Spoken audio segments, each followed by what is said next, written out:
at Talent Tuesday, live with Leah. This is the show on LinkedIn Live where we discuss all things talent acquisition. Thank you so much for joining us today and taking time out to be here with Lori, Sylvia, and I. Please hit the like button below or the celebrate button. And also in the comment section, drop your location. Where are you watching this from? I'd love to know. I am currently in Houston, Texas. And Lori, you are in? Just outside of Boston. So we're across the country right now. And also, I won't know you're here unless you leave us a comment, let us know where you're from, say hello, and welcome Lori, our guest today.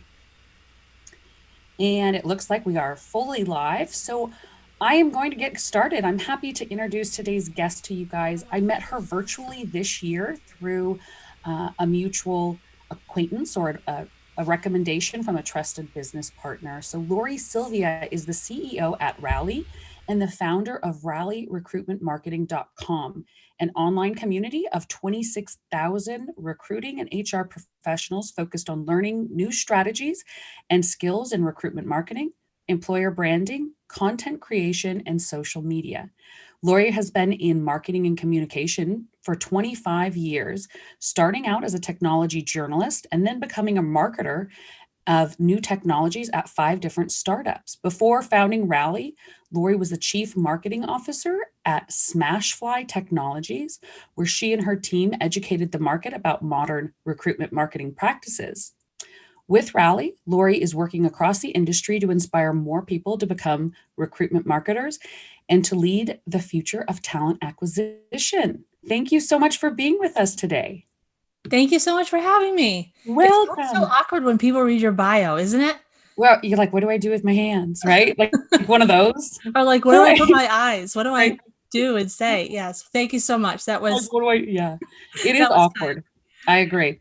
So thank you so much for joining us. I know you've been extremely busy and thank you for carving out this time to be with us today. I really do appreciate it. It looks like we have Kendra Ballard. She's already in the chat, and so is Joanna Bateman. They both welcomed us. Thank you so much, both of you. So, Lori, welcome to Talent Tuesday. So this, like I said, we're just going to chat about talent acquisition and recruitment marketing. I have got so many questions for you. But first, I'd like you to tell the audience a little bit more about Rally and the phenomenal community forum that you've built at rallyrecruitmentmarketing.com. I would love to. So, hi everyone. If there's anyone from the Rally community out there, I just want to say hi and welcome. And it's great to have you join us here with Leah. And if you're new to Rally, I'll just tell you a little bit more about what we are. So, Rally Recruitment Marketing is a community of practitioners in HR, talent acquisition, marketing, communications, who want to learn about all of these new digital marketing and branding strategies that we need today in talent acquisition, and also give you an opportunity to develop those skills, be confident in the strategies that you bring to your company, and advance your career, because I fundamentally believe that the future of talent acquisition is heavily influenced by marketing and branding. And so if you don't have those skills, you really need to develop those skills in order for you to be relevant as a practitioner going forward. I started the community about 3 years ago. I can't believe it's been 3 years, but it has been 3 years. And as Leah said, we just passed 26,000 practitioners in our community. So you can see like there's just a lot of people out there that are really hungry for learning about this whole new world of marketing and branding. I got into the talent acquisition space in 2014 when I became the CMO of an HR technology company that was focused on recruitment marketing. And it was really interesting while I was there. I mean, we could talk about this, but the big thing that I learned while I was there was just how difficult it was for employers and for practitioners to move to these new modern strategies that were based on marketing practices. And the aha moment for me was that, you know what, they really don't understand the strategies and they don't have the skills. So that's where we need to focus. So technology is only successful as people really understand the strategies behind how to use them and have the skills to really make them effective in their organization. So that's what we do at Rally, is we're focused on education. So we put on our virtual conference twice a year called Rally Forward, which is happening in May and happening next week on December 2nd. So you guys can go to rallyforward.com and register there. Leah is going to be a speaker, spoiler alert. And so we put on this virtual conference twice a year. It's free to attend.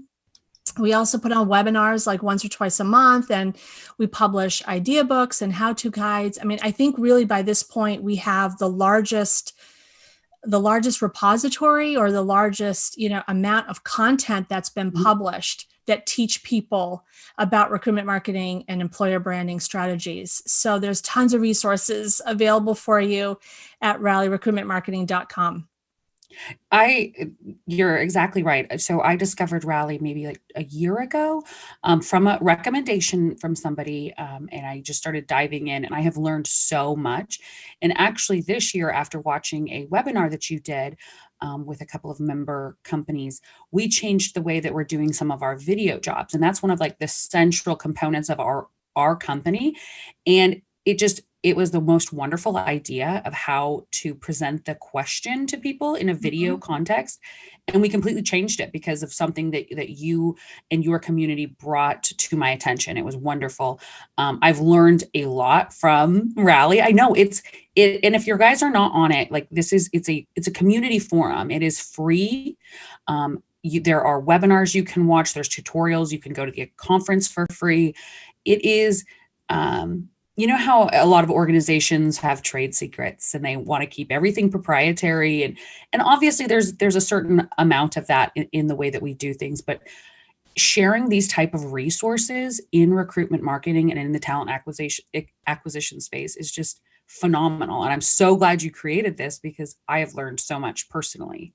I'm so happy to hear that. Yeah, it's really just, I think of it as a platform for other people to share what they know and for other people to learn. And I believe everybody has something to teach and everybody has something that they can learn. And so that's what we're doing at Rally, is we're sort of facilitating that. Our blog, which is a 100% practitioner contributed blog, is phenomenal. And I'm always like just so thankful for everyone, like you said, who's willing to share what they know, even things that didn't work. Like, please, somebody tell me what didn't work, so maybe I can avoid doing that and making, following that path. So the Rally community is thriving because of all the contributions. Yeah, no, I think that you're totally right. It does thrive. And we're both members of SHRM, and that's something that I look at the discussion board all the time because I want to see what other people have done that's worked or that hasn't worked. And I love that type of feedback. It's like, you don't have to recreate the wheel every time you need a new document or you have to do an investigation or something. There's so much content and information out there. And I love how your organization has been able to bring that together, or your forum has been able to bring that together. Thank you. So Kendra Ballard, thanks for joining us so much. It's actually Rally Forward. So you see my t-shirt? Yeah, it's right on our t-shirt. I don't know if they can see it or not, but it's RALLY. So you just type in Rally Recruitment Marketing and you should be able to find it. Great organization. And like Lori said, the Rally Forward virtual conference is coming up on December 2nd, which is next Wednesday, correct? Yeah, I know. I can't believe it's almost here. I know you have been doing a lot to put that together. So congratulations. I'm sure it's going to be phenomenal. I'm so excited to be part of it. Yeah, and I'm excited to hear from all the other people because they're in industries that I don't necessarily work in, but I would love to learn more about what they've done, what has worked for them, and how I can translate that into my own business. Yeah, great. Thank you. Yeah. So one of the things that I like to do on Talent Tuesday is start off extremely positive. We have had a tough year, and nobody needs to be constantly reminded of how tough it's been. We're all very mindful of what's going on right now. But one of the things I want to focus on is our wins. I think that it's been a really hard year to celebrate some of the good things because you might feel guilty or bad, or you just don't think they're that big of a deal. But I want you to tell our community, the people that are watching, there's quite a few people on right now. And if you're watching and you haven't dropped us a comment, please let us know where you're logging in from. But I want you to let everybody know, what are your biggest wins this year, both personally and professionally? Okay. I know we all feel like, is it appropriate to say, good things this year? And sometimes it's hard to find the good things. I would say a couple of good things this year. One was starting out the year, we launched the Rally Awards. So, I had been wanting to do that since I founded Rally Recruitment Marketing, because I wanted to recognize all of the amazing work that's being done by practitioners, whether you're full-time in one of these, new recruitment marketing, employer branding roles, or for you, recruitment marketing as a strategy. It's one of a million things that you're responsible for. And so I would consider you sort of a part-time practitioner. But there's so many amazing people doing amazing work out there, and I really wanted to recognize them. And the other awards programs that I had come across were recognizing agencies or only employers. And I thought, the work is being done by people. Like, let's elevate the people and the practitioners. So it took a lot, but we launched the Rally Awards, and we held our first award ceremony earlier this year. We had over 50 nominations for awards. We had, I forget, it was like 15 or 16 different categories. And we had an amazing panel of peer judges. So I wasn't a judge. I was just, organizing and facilitating, but I was lucky enough to get some folks who contributed their time, because it takes a lot of time to read through all of these nominations and really provide constructive feedback to each nominee. And then we awarded, it was like over 20 awards to both individuals and to teams. And we named Chloe Rada from Sodexo as the Recruitment Marketer of the Year. And we named Danny Kaufman the Recruitment Marketing Rising Star of the Year. So that was, I think, just a big win. And I feel like it also helped elevate this profession, which is what we're trying to do. Another win, I guess maybe more for me, was that I launched my first digital course this year.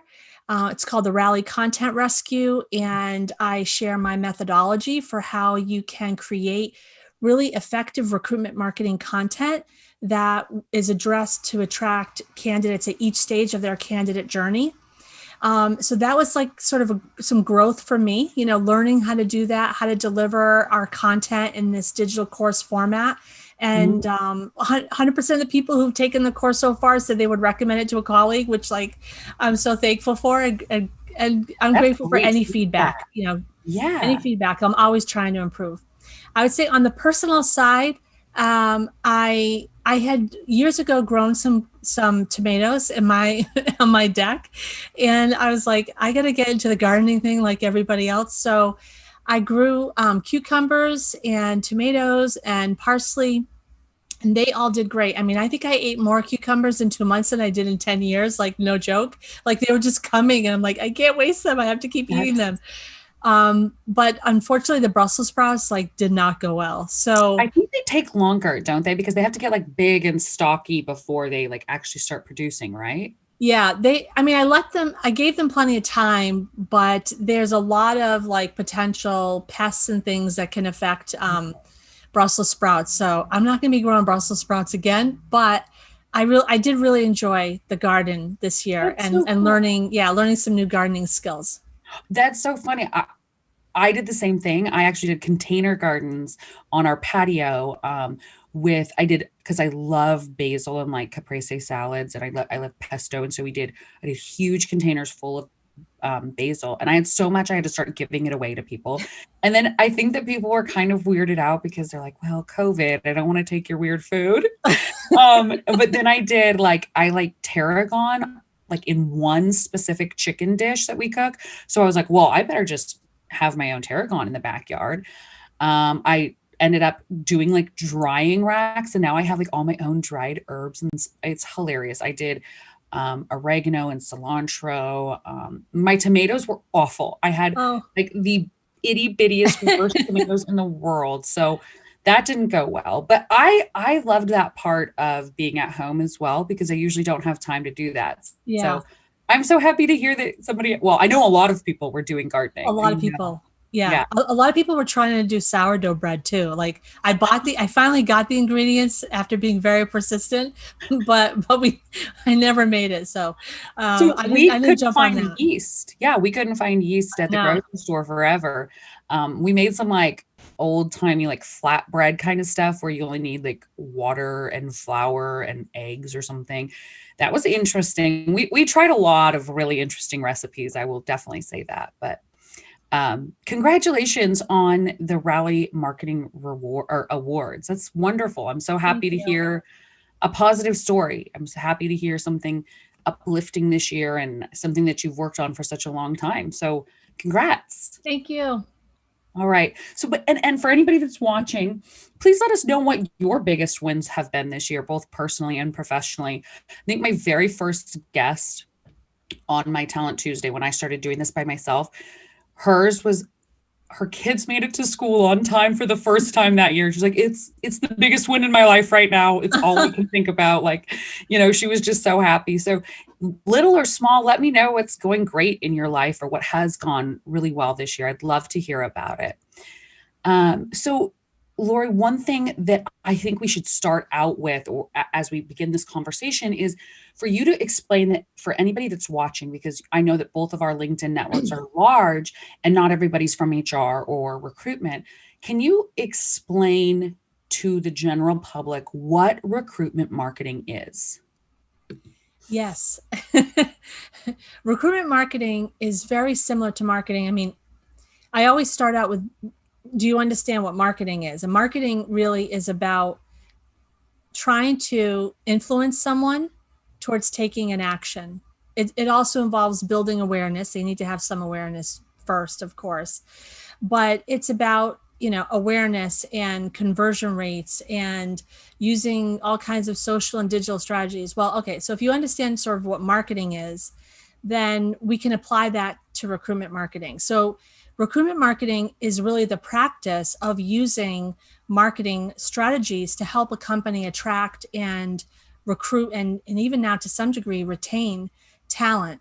So it's using digital marketing and content marketing and social media, all of these amazing marketing strategies and tools that are available, and applying that to talent acquisition. Because if you think about the way people look for jobs today, almost everybody, the first thing they do is they go, engineering jobs near me, or in your case, nursing jobs near me, right? Yeah. They start out with a search. And so you need to understand SEO and search marketing. And then from there, they'll go to a job description, and the messaging and the content that's in that job description is either going to compel them to take an action to apply for your job, or maybe sort of dissuade them. So the way you portray your employer brand, the way you describe the benefits and the opportunities, the content that you might build in. I know you do a lot of video job descriptions.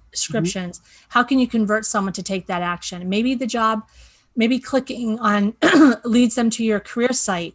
They want to learn about your culture, what your employee experience is like. Well, the next thing they're going to do is they're going to check you out on social media, right? They want to see, what is it really like to work there? They want to hear from your employees. The next stop might be Glassdoor or the Muse. They want to see what other people say it's like to work at your company. And all of those things, when you look at the candidate's journey today on how someone researches jobs, researches employers, and sort of makes that decision, hopefully ultimately to choose to work for you, is this candidate journey that having the right marketing and branding strategies along the way is going to influence them ultimately to select you. And so if you just heard what I said, I mean, that, like I said, you need to know SEO and search engine marketing and how to create a great career site and how to do content marketing and digital marketing and social media management. And traditionally, these were not skills that anybody in recruiting had. I mean, I remember when, like I said, I first got involved in this space in 2014, and we were selling a recruitment marketing platform. People were like, what is that? Like, I don't even know what that is. And when we explained what it is, the leader would say, okay, yes, I get it. Like, I sort of get that strategy. But like, who here on my team knows how to use that product? Because we don't have anybody here. with those skills. And so there was a huge customer adoption problem, which ultimately led to a customer success problem. So if you are working for an employer and you were sort of, in the early part of the last, 10 years, trying these new strategies and trying some of these new technologies, you weren't alone in really struggling. It took a while for people to really understand the strategies behind them and then to develop those skills. And people are still learning those skills. So that's how I try to define recruitment marketing to those folks who are trying to figure out, like, what is that? And some people might say, oh, well, we're already doing some of that. And that's amazing. Mm-hmm. You're probably just scratching the surface. And this is why on rallyrecruitmentmarketing.com, we just focus on all of these strategies for different levels, for beginners, for professionals, and even for experts, because we're all learning together.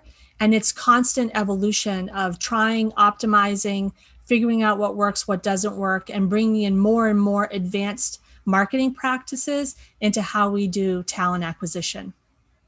Yeah, I think that is a very good description, and I agree. I think that solidifying what recruitment marketing is kind of difficult because it has changed since you've started doing it. And I hear from a lot of people, oh, we do some of that. We do this, we do that. It's like, yes, you're doing a great job at the very beginning part of recruitment marketing. There is so much more you can do. It is not just posting job application or job postings anymore and hoping people apply. There are phenomenal marketing techniques that can help you, like you said, attract, engage, hire, and retain great employees for a very long time. And it's kind of a twofold system where you're also helping to create and solidify that employer brand. And, yes. I think that you're doing great work, and I love learning from you and your platform. So thank you so much. I wanted to share some of the people who told us what their biggest wins this year have been. Joanna says that she finally launched her photography website last week. Wow. After 4 years of being a photographer. So congratulations. That's wonderful. That's huge. Patty Witt, thanks so much for joining us. Kendra Ballard, who looks like she has a master's of healthcare administration. She said she's currently pursuing a medical billing office certification in order to be more marketable. And wow. I think that's great. That time that if you are off work right now, getting more certifications, I think it is a phenomenal idea. It says, Rala said, congratulations to Joe. And also Patty did as well. So thank you for sharing your wins, you guys. I think that the more we can share the good stuff, I think everybody's a little bit better off for it. Yeah. So I want to ask you a couple fun questions just to kind of break this up. And then whatever I ask Lori, you guys, please feel free to answer it in the comments as well, because we want to hear some of your funny stories as well. Oh, and hi, Dr. Stevenson. Nice to see you. Thank you so much for joining us. So Lori, when you were a little kid, what was the first thing you wanted to be when you grew up? Oh my gosh. Probably a Boy Scout.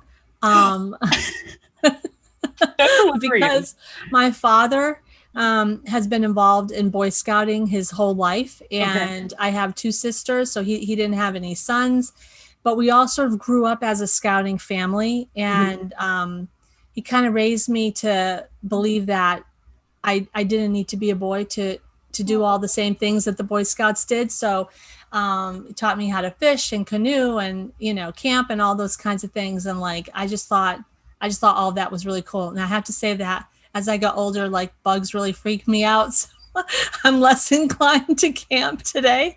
But indoors. But I really loved growing up around scouting. But for a career, it probably wasn't until I was going into college, I thought that I wanted to be in television. Yeah. And I did work at a TV station when I was in high school. We had a local news channel in the town that I grew up in. And I was able to get a job there because I had been doing the TV production program in high school. So I thought I was going to have this amazing career as a TV producer. But as I got into college, and then I worked in television, but I also did a double major in English and really loved reading and writing. and analyzing. And then that led me down a journalism path. So Okay. I don't know. And now I'm, I feel like I'm probably on my third or fourth career. Isn't that what it's all about? Like I think I wanted to learn have and evolve. Yeah, no, when I was little, I was very adamant about not picking one thing. I wanted to be multiple things. And it was like, I wanted to be an Olympic figure skater. That was just, I Wow. wasn't a figure skater. That's the thing. I just wanted to be one. It's not like I practiced or anything or I was good. It was just, I thought that they were phenomenal human beings and I wanted to be one. I also wanted to be a marine biologist. That was one. I wanted to be a pediatrician. And I also wanted to be, oddly enough, a Today Show host. Yeah. I liked that show a lot. And I don't honestly know whenever I saw it when I was a kid or because we didn't really watch that much TV, but I got it in my head that was just a really neat job to tell people the news. I didn't do any of those things, obviously. Yeah, but here you are on yeah, LinkedIn right. Live. So you kind of, you're sort of fulfilling that. I wonder if we're going to get like a cease and desist order for me saying that word even. Probably. I hope not. But that's so funny because I think it's strange when people are like, well, in my point of view, I like when people have like one set thing and that's what they want to be, that's what they do, and that's what they go with forever. Like, I want to try all of the things. I want to do like 6 different careers in my lifetime. And I think it's really cool. So you started as an actual journalist, correct? Yeah, I was. And then I got a job writing about new technology and talk about, I said before, how do people look for jobs today? They like Google, engineering jobs near me. I like looked in the newspaper and I saw this classified ad and it says, are you interested in the internet? Do you like to write? Like call this number or something like that. It was before the internet, You're like, that sounds really cool. Yeah, like that. Yeah, like I am really interested in new technology. And so I became a journalist about all these new telecommunications and internet technologies. And it was so fascinating for me. I just like was a sponge. And at some point I said, I don't want to just write about these companies. I want to work for these companies. Yeah. And then, changed my career path to be able to work in marketing at startups and sort of never look back. That's so cool. That's just a very it's a very individual, unique journey. And I like hearing about it. So wonderful. So I don't understand Dr. Stevenson's biggest win, something of starting my first work on it at present. I don't know what it is though. I can't understand what she said. Sorry about that. Rollis said he's also on his 3rd or 4th career, so he completely understands. So I know I love to hear it. So how about what's something incredibly common, like a thing that you've never done? Something incredibly common, but you've never done it. Oh, never had it. It's stumping me. Do you want me to tell you what mine is when I wrote this? Yeah, give me inspiration. Tell me. I've never been to New York City. I've been all over the world. I've traveled to like so many countries and different places, and I have never been to New York City. I love New York. I miss New York. God, I don't know. I'm going to have to think about that. Something really common that I haven't done. I don't know. Okay, you can think about it. You stumped me, Leah. I'm not sure. Okay, if there's anybody that's watching, let us know if there's something common. Like, have you never had a peanut butter and jelly sandwich? Or, you always come across that like one person that hasn't done something like, oh, they've never been to a movie or something really. You're like, what? How have you lived your whole life and never done this thing? I get it all the time when there are people are like, wait, we know you travel all the time and you've never been to New York. And I'm like, no, never been. I want to go. And I feel like I've had a couple of trips planned, but there's always been something that like I had to cancel. And I've just never actually gone. Yeah. So, bucket list for what I'm calling #roaring20s, which like I really believe we're gonna have another roaring 20s when all of this crap is behind us. Without a stock market crash at the end. I agree. Well, yeah. People are just pent up for like experiences. I think so. And that is one thing that I miss. Like, I love the anticipation of planning a vacation or a trip or something, because we do travel a lot. And I really miss that, that anticipation of such like adventure and joy and wonderment. And I'm like, oh, I'm going to stay home now, but it's okay. I will stay home as long as I need to. Yeah, exactly. Well, I have a question for you. Okay. Can I ask you a question? Am I allowed? This is a journalist in me. I'm so Yeah, sorry. of course. Because I know you're really an expert around recruitment marketing and healthcare, Mhm. which I really respect. And it's, and it's an industry that can benefit a lot from recruitment marketing. I'm really curious with all the clients and the practitioners that you work with, like if they're thinking about 2021, what would be those key skills that they need to invest in to help them modernize, how they attract and recruit talent? Tell me from the healthcare perspective. So there's a couple of key things that I think healthcare practitioners can certainly do to increase their recruitment marketing efforts. One is creating a better platform to apply on, making sure that their applicant tracking system is mobile optimized at all times. Healthcare practitioners are very busy people and they don't have time to do, the 30-minute to 2-hour application online. Healthcare has become increasingly more competitive. And actually, I just sent my team this article this morning from Kaiser Health.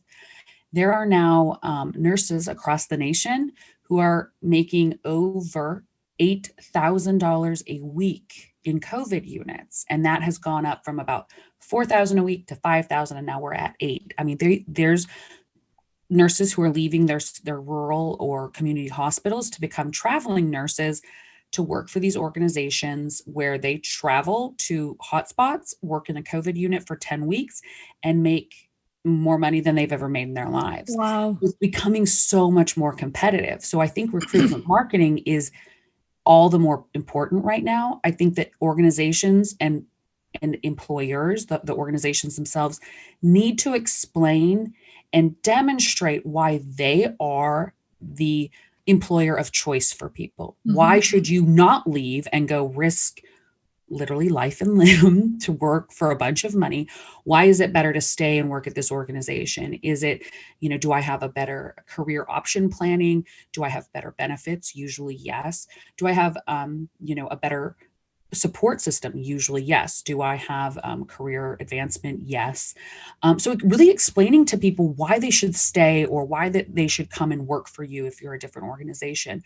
One thing I think that the article even talked about was that this is a temporary situation and those people aren't going to be out working the traveler nurse jobs forever. So I think that this is a great opportunity for healthcare organizations to really look into what they're doing for recruitment marketing, building their employer brand, telling their story, creating that that urgency that I want to work for that organization and I want to stay there. So thank you for asking me that. That's a great question. While we were talking, we have tons of people that have commented, and I want to make sure that we include them. Okay, yeah, so, absolutely. I think Dr. Rosina or Malaska, they used to be a stockbroker, and they're on another career now. Wow. Apparently, a DNP. It looks like a doctor of nurse practitioner. Let's see. Oh, that there. He and Rollis are. I think she and Rollis are having a conversation back and forth, and I can't even keep up. There's so many comments. Oh my gosh! So keep on going. It's fine. We can take a look at them after we're done. And if anybody has any questions for myself or Lori that we don't get to, please still put them in the comments because we can go back afterwards. This is live hosted, but it will always be on the same place on LinkedIn, and we can go back and chat with you or take it to direct message on LinkedIn if you have any specific questions. Petty Wit wants to know, I don't understand why so many applications ask for your resume and then have you fill out the same information on their website. I'm sorry, Patty. Yeah. Lori doesn't know either, and neither do I.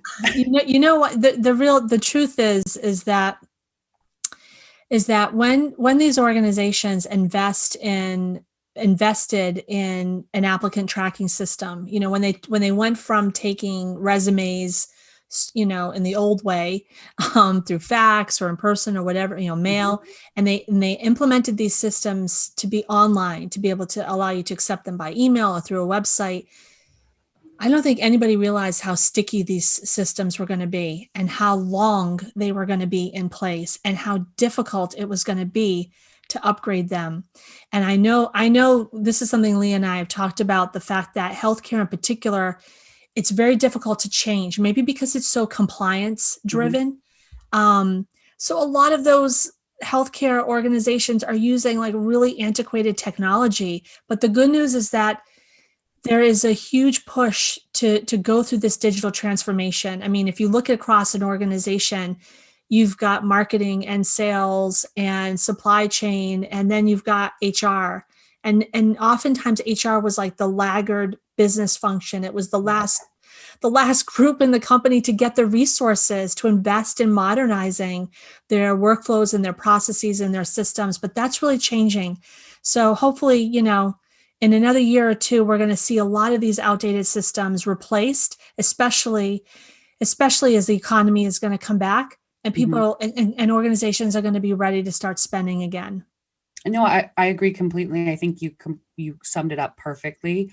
And Dr. Stevenson says that you're spot on. Now is the time to assess the marketing strategies for retention. Everybody agrees. Actually, in the chat, they're all saying that they definitely agree. It looks like Dr. Malaska says that, oh, wow, this is her second travel nursing assignment. She's on for 15 months right now, and she's working in a COVID hotspot. So thank you. Thank you for doing thank that. you. And take care.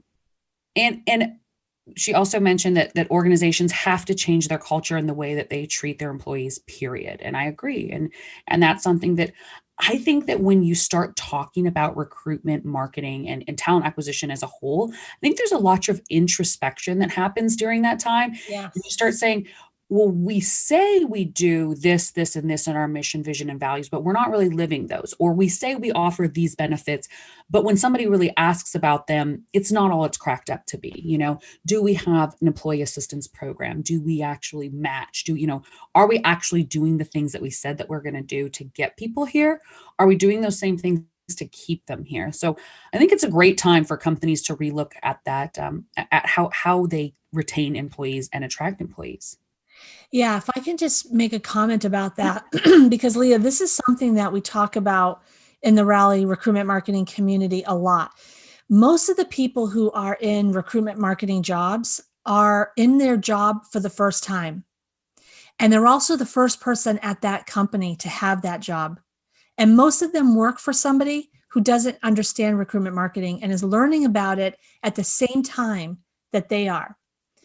And so what I'm finding is that for the most part, that these new strategies we're talking about, recruitment marketing, employer branding, even a focus in on candidate experience, that this unfortunately is really focused in at the mid-level of an organization. And what we need to do is sort of elevate and push it and make it much more strategic. And we need to educate and inform the people in the leadership about the importance of this. So it's one thing for if I was the director of recruitment marketing or employer branding specialist, for me to sort of really understand these strategies and to get it and to be pushing and pushing. But if I don't have the leadership of the organization that also gets it and understands it and prioritizes it and invests in it, then it's really difficult to facilitate what you just said, which is, hey, there's a huge disconnect between what we say are our company values and really what the employee experience is like. You have to have a certain gravitas and a certain level of seniority in the organization to facilitate that kind of a discussion, because you can't just market what isn't true. It won't work. Right. It doesn't work. You'll attract a bunch of people, they won't stay.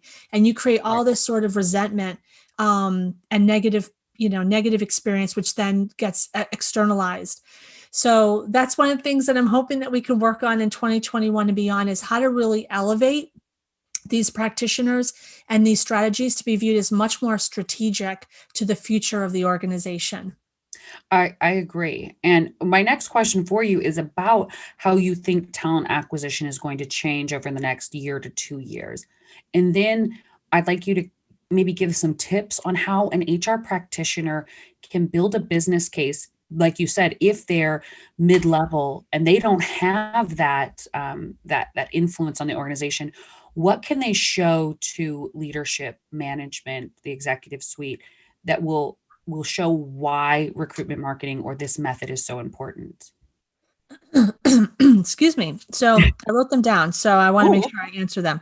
So how TA is changing, and then how do you build a business case for this stuff? Okay. So I mean, it's funny because at Rally Forward virtual conference, which is next Wednesday on December 2nd, we're talking a bit, like Leah is going to be presenting, and we have several other really great practitioners who are going to talk about what we can expect going forward. I think there's several things that have changed. One is that earlier this year, we had this massive, unfortunate push to remote, to virtual. And many organizations did this suddenly. They had no choice, right? We had to keep going. Well, we had to move into this virtual world. And we saw that a lot of processes and systems were put in place, which we thought were sort of temporary. They're not temporary. I don't think we're going back. I think we were pushed into digital transformation, and we really needed that push. And so the challenge is going to be for teams and employers to look at what they implemented this year and what changes do they need to make in order to make sure that this is the way forward. Because it's not even about whether people kind of go back to the office or not. I mean, that will happen eventually. But it's more about the digital experiences that we created this year that people have come to expect and even prefer. And the benefit to us as practitioners, employers, is also a benefit to candidates, is that candidates were able to find jobs much faster and employers were able to fill roles much faster. I mean, who wants to go back to inefficient? Nobody wants to go back. Right. So, and it's more expensive. It's more expensive to keep those jobs open and to keep a search open. I mean, in most industries, you can nail down how much a specific day costs for keeping every position open. And it's expensive. Yes. So the more efficient we can be, the more money that we can save. Agreed. And then I think another key thing, when we could talk about, there's a whole bunch, but another one is the focus on digital strategies to reach candidates. So you mentioned a webinar. I can't remember if there was a different webinar. I don't think it was the one that you joined in on, but there was another webinar where we had some folks who were recruiting for customer service roles. And they used to operate these big centers where they would have, hundreds and hundreds and thousands, and they had them in hubs in different places around the US and Canada. And they realized, of course we have to shut these down. And so everybody that we have to hire now has to be remote. Well, before, they were doing all of their advertising, their recruitment advertising, within a, 50-mile radius of a particular facility, because they expected everybody to come in. And so what were the strategies that they did for that? Well, they were using some geolocation strategies on their advertising. They were doing billboards. They were doing morning radio spots. Well, that had to go out the window. So we now have to really look at all the online channels that are available to us, and we have to go where candidates are, which is online and on social media. So I think that, and everyone that I've talked to who are sort of leaders in the Rally recruitment marketing community, that's where they're investing in 2021 and beyond, is shifting their spend to be those online and digital channels to reach talent. And in very strategic ways. Are they using, so like you talked about geo-targeting or geolocation, and it's not as simple as that anymore. Now, do you have to go with I know that in Google marketing and that type of a platform, you can go with specific affinities, what that population of people might be searching, or I know that we get very, very granular when we're looking for a specific type of employee, and we try to market to people, but it is tricky. It is very tricky, and it is expensive. Yes, well, it can be expensive, but it doesn't have to be. Okay. If you understand the strategies and you have the skills. And so a couple months ago, we did a free boot camp on digital job advertising, 2 hours, really deep dive. We showed people how to use programmatic job advertising, how to use Facebook, for job advertising. And there's all kinds of, considerations in using that and other platforms when you're advertising a job versus, regular marketing. So I think it's like, and as people learn these strategies, they're going to see that there's all these other channels and avenues that are available for them, things like remarketing and retargeting. And we cover a lot of this stuff in the Rally community. So hopefully, if folks are intrigued and they want to learn more, you really do need to learn more, because this is how employers are going to be attracting and recruiting talent. This is the kind of stuff that you add to your mix today. You test it, you optimize it, you get better and better at it. You build your resume, you build your expertise. Someone said earlier at the beginning, like they're doing some things to invest in them becoming more marketable. This is what you invest in to become more marketable. Okay. All right. So your second question was, how do you build a business case? Mm-hmm. And this one is tough because typically the CFO, who you have to justify making a big spend, whatever the spend, or sometimes even a small spend, wants like this hard ROI. Mm-hmm. And this is one of the things that's really challenging about recruitment marketing as a strategy and as a profession, which is that the technologies that are available to us today are not as mature as some of the equivalent marketing technologies that are available in B2B and B2C marketing. Number one. And number two, most organizations don't yet have these technologies in place. And so it's very difficult from the top of the funnel all the way to the bottom of the funnel, which is a new hire, to draw that direct line to say, if we do this strategy, if we invest in this, I 100% can tell you and predict that we're going to get X, Y, and Z. Mm-hmm. And when I did a survey last year of our community of like, what's the thing that's like holding you back the most? The number one thing was analytics, because when you come with something new, you kind of have to you're in a position to defend it, right? To advocate for it, but to justify it.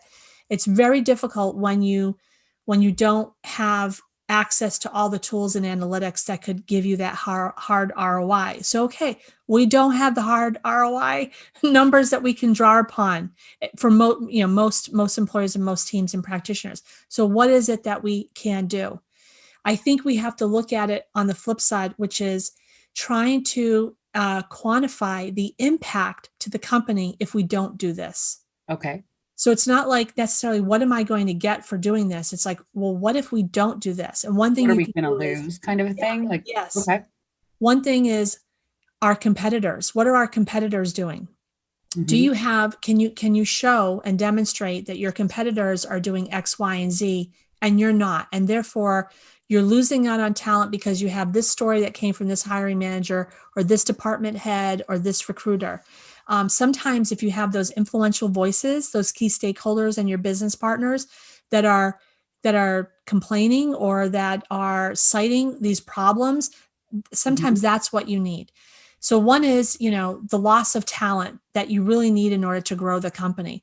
But depending upon your organization, if your company, and this may apply perhaps maybe outside of healthcare, but if your company is a consumer-facing brand, those companies seem to get it more. The leadership seems to get it more because they understand the impact on their brand of having a bad employee experience that is getting externalized, and therefore the reputation as an employer is affecting the reputation as a product or services company, and that reputation management piece can be often corrected by just investing and telling those great stories, investing in employee stories and employer branding content. There could be a whole content creation effort that can help change the perception of people of what it's like to really work at your company. So that's what would be my recommendation. Okay. Don't give up on pressuring your agency partners and your vendors to keep evolving and helping you find those hard ROI numbers that can help you justify how to make these investments. I think that's a great idea. And I've actually worked with a couple vendors that offered, they said, here's an ROI calculator. This is how you can help sell this to your team, and I think that a lot of organizations are doing that now, and hopefully you can utilize that type of technology. So Dr. Z says, thanks so much, Sylvia. Makes perfect sense. So I'm so glad that you were able to explain that to our group today. Rollis wanted you to answer or to think about, what are the top 2 or 3 questions that an HR talent acquisition person should ask themselves about their opportunity before posting it? The number one would be, why would somebody reading this feel compelled to apply? Like, why would they want to work here? Did I effectively convey why my ideal target candidate persona, who hopefully is going to see this job description or this job description video or whatever it might be, but they're going to consume that content, that I am speaking directly to them, and and that I am conveying and answering that question, why would you want to work here? It's even more important than why should you apply for this job?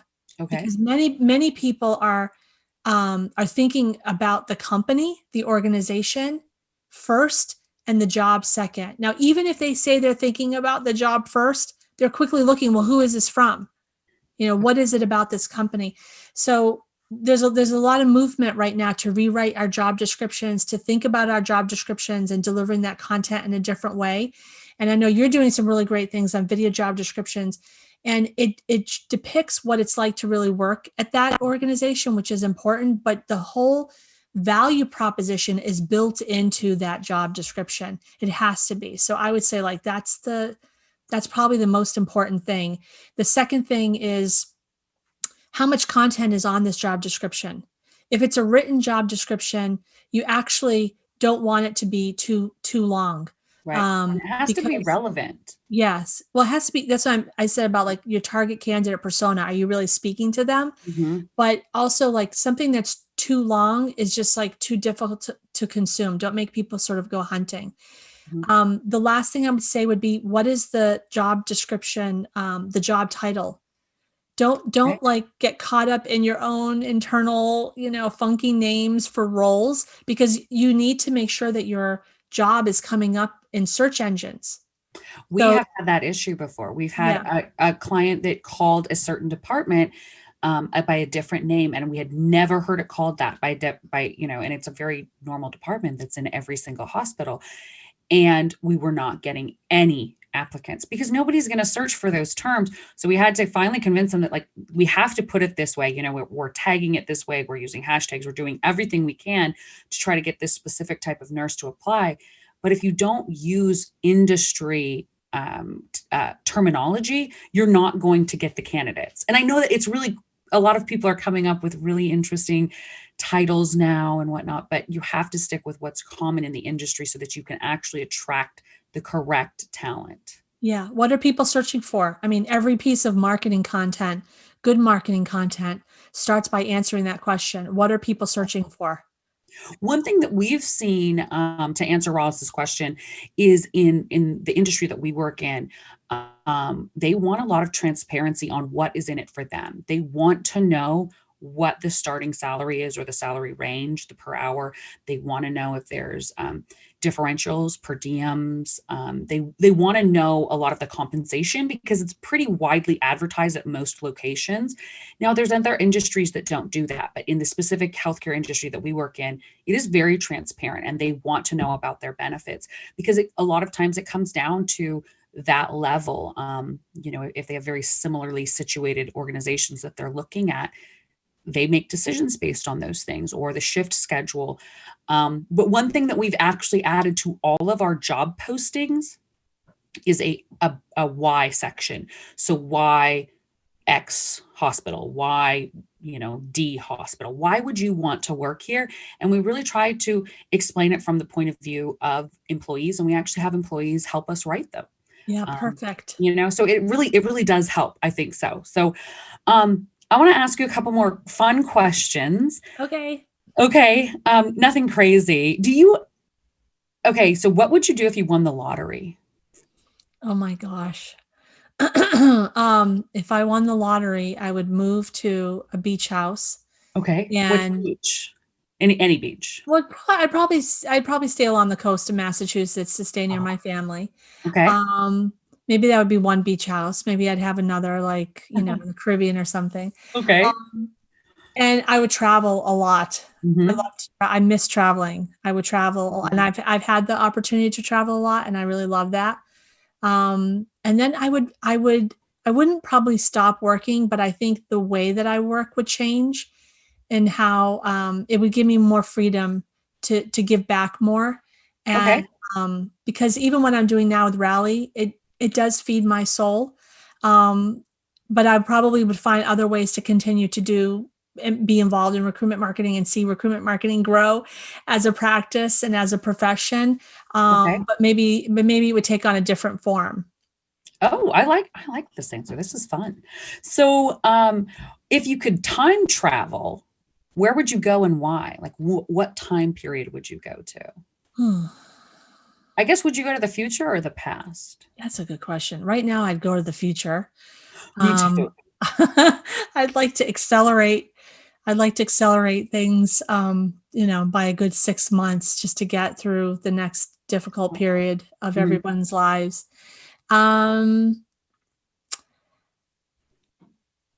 I, I don't know. Like I very much like I try to live in the moment. I'm not always Okay. great at it. Sometimes like I'm always thinking ahead. And that's one of the challenges of being an entrepreneur. I think in working for startups, having a career in startups is like I'm always thinking about what's next and what's next. And I have to try to find ways to bring myself to realize, like, here I am now today with you on LinkedIn Live, and stop thinking about a million things. So maybe not go really to the future. Maybe I'd go to the past, and maybe I would look more when my kids were younger, and Oh, try to have those memories a little more ingrained in my head. that's so sweet. Oh my gosh. Yeah, that's wonderful.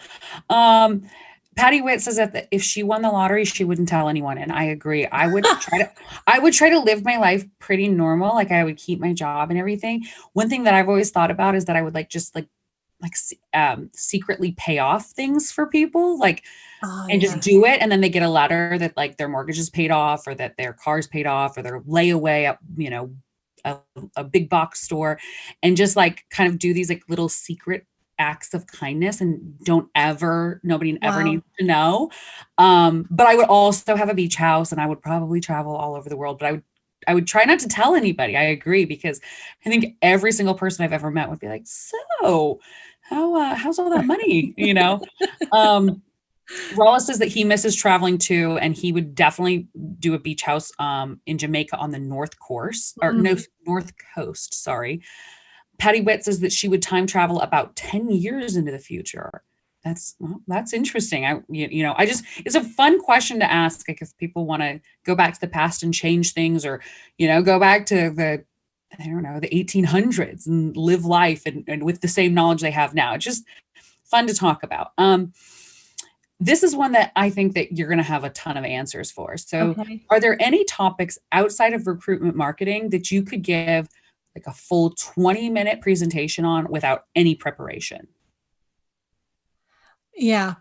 What it's like to be the first female executive at a company, and when you're the only woman in the room. You should do Um, that. You should create that video. That would be yeah, amazing. I've been the only woman. I've been the first woman and the only woman many times in my career. And so I think this is one of the things that I try to bring into the Rally recruitment marketing community. I think if anything, this is one of the things that makes Rally unique. I hope that makes Rally unique, which is that we don't just talk only about strategies. We talk about career and career advancement, because at the end of the day, unless you can convince other people and win support for your big, bold ideas, then you won't be able to move those strategies forward and move your company forward and move your own career forward. So a lot of it does get personal. I think about it from a personal Mhm. perspective all the time. And I think that's because I've been the first and the only a number of times. And so I have this like really strong affinity for the people in our community who are really blazing this path forward. That is so, you really need to like record that. And that is amazing. Are there any other topics that you would just be able to give a whole thesis on for people? Anything else that you just know backwards and forwards? Jeez. Any hobbies or anything that you could just teach people how to do? I'm kind of a DIYer. Like I'm not afraid to dive in there. I mean, all the power tools in this house are owned by me. Like when I was a kid, I really was like desperate for a go-kart. My father's like, if you want a go-kart, you just go build one. I'm like, okay. So like I built one. So That's I don't know. I think amazing. I'm one of those people that's not afraid to try something new. So I don't have like one particular hobby, but I am Okay. definitely somebody that if I want to see something done, I go and figure it out. I don't know if I could teach somebody to do that, except maybe I could share some of the things that I have figured out on my own, and they wouldn't have to make some of the same mistakes that I made. But Yeah. yeah, but I mean, like a lot of home improvement stuff I've taken on for good or for bad. That's impressive because not a lot of people do that. I know that I try and I always end up failing, and then it's like a disaster and we have to call a professional immediately. So Yeah. I don't try to do that. Electrical, I'm not, and plumbing, I'm not touching, but Yeah, no. Oh gosh. anything I else, would I'm ready to respect. dive in. So Patty Witt says she could talk about baking for a very long time. That's awesome. What is your favorite thing to bake, Patty? And then Dr. Z says, congrats, Lori. Women power. You should do a video, Lori, to empower others. I agree. I definitely agree. So the last couple questions I have for you are, do you have any book recommendations for those watching or those that will rewatch this video? Isn't it always like the last book that you read? Well, Yes. the last book that I read was Accelerate, which is by Okay. Mae Bush, who's an executive career coach, speaker, and author, and she's going to be the closing keynote speaker at Rally Forward next week.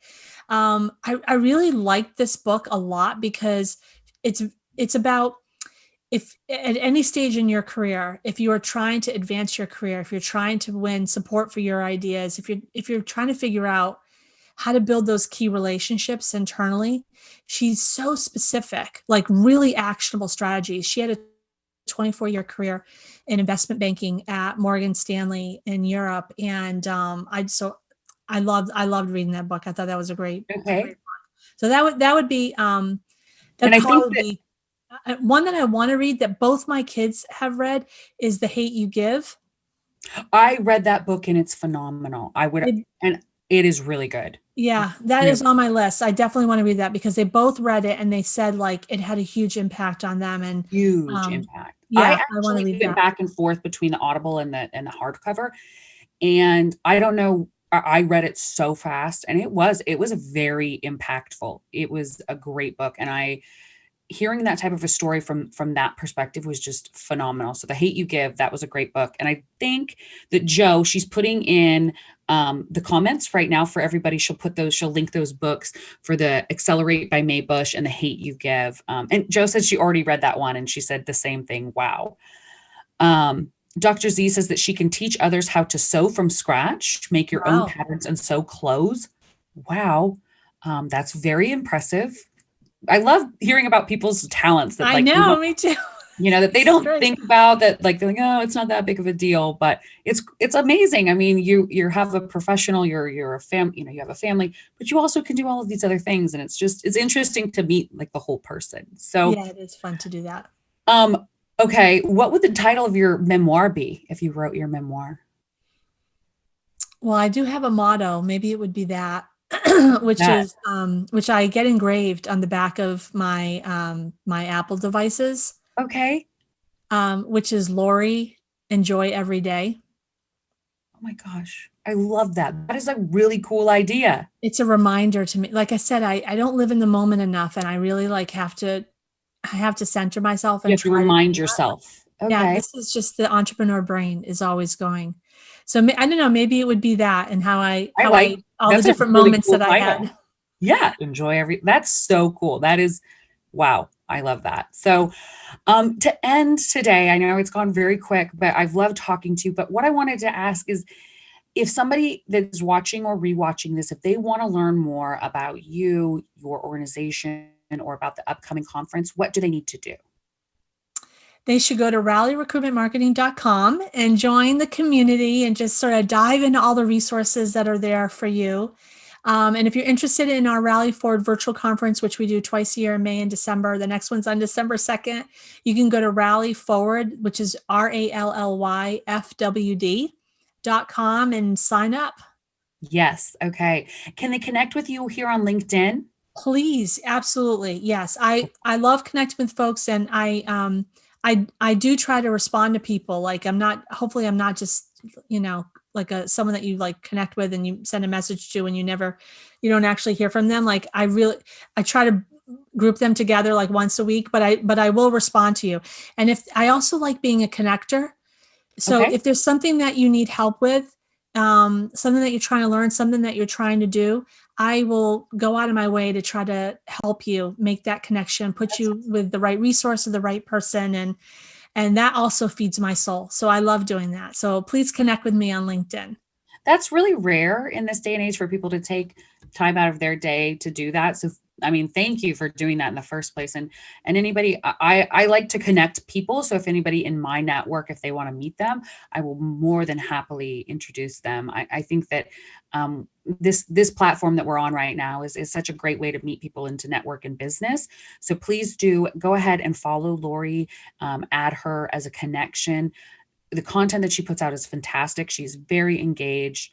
And go to rallyrecruitmentmarketing.com or rallyfwd.com to check out the virtual conference next Wednesday. Yay. It's going to be so wonderful. So thank you so much for your time today. I really appreciate it. And I hope to have you back maybe before the next conference. I know. Well, thank you. First of all, thank you for having me. I really appreciate it. It's been really fun. I love this format. And it's been great seeing all the engagement too from your community. So thank you guys for watching. And thank you so much for speaking at Rally Forward next week. I know it's like, when I asked you, it's like, okay, yes, you want to do this, please do this. And you're doing this. So thank you for being gracious. I'm really excited. I'm really excited. And I think that we're covering a bunch of topics that are so pertinent right now. And I think that people will learn just a wealth of information by tuning in next week. So thank you guys so much and have a wonderful rest of your week. We will see you next week on Talent Tuesday. Thank you. Bye-bye. So Lori, we stay on for just like maybe 2 minutes because it's like lagged by about a minute. And then Ross will cut it off so that like they won't see this live part of us. But how did you think it went today? I thought it was fun. I mean, I love conversations like that. So that was really fun. I feel like I'm losing my voice a little bit. I've been talking so much. So hopefully you didn't like hear it get too raspy. But no, I think thank you.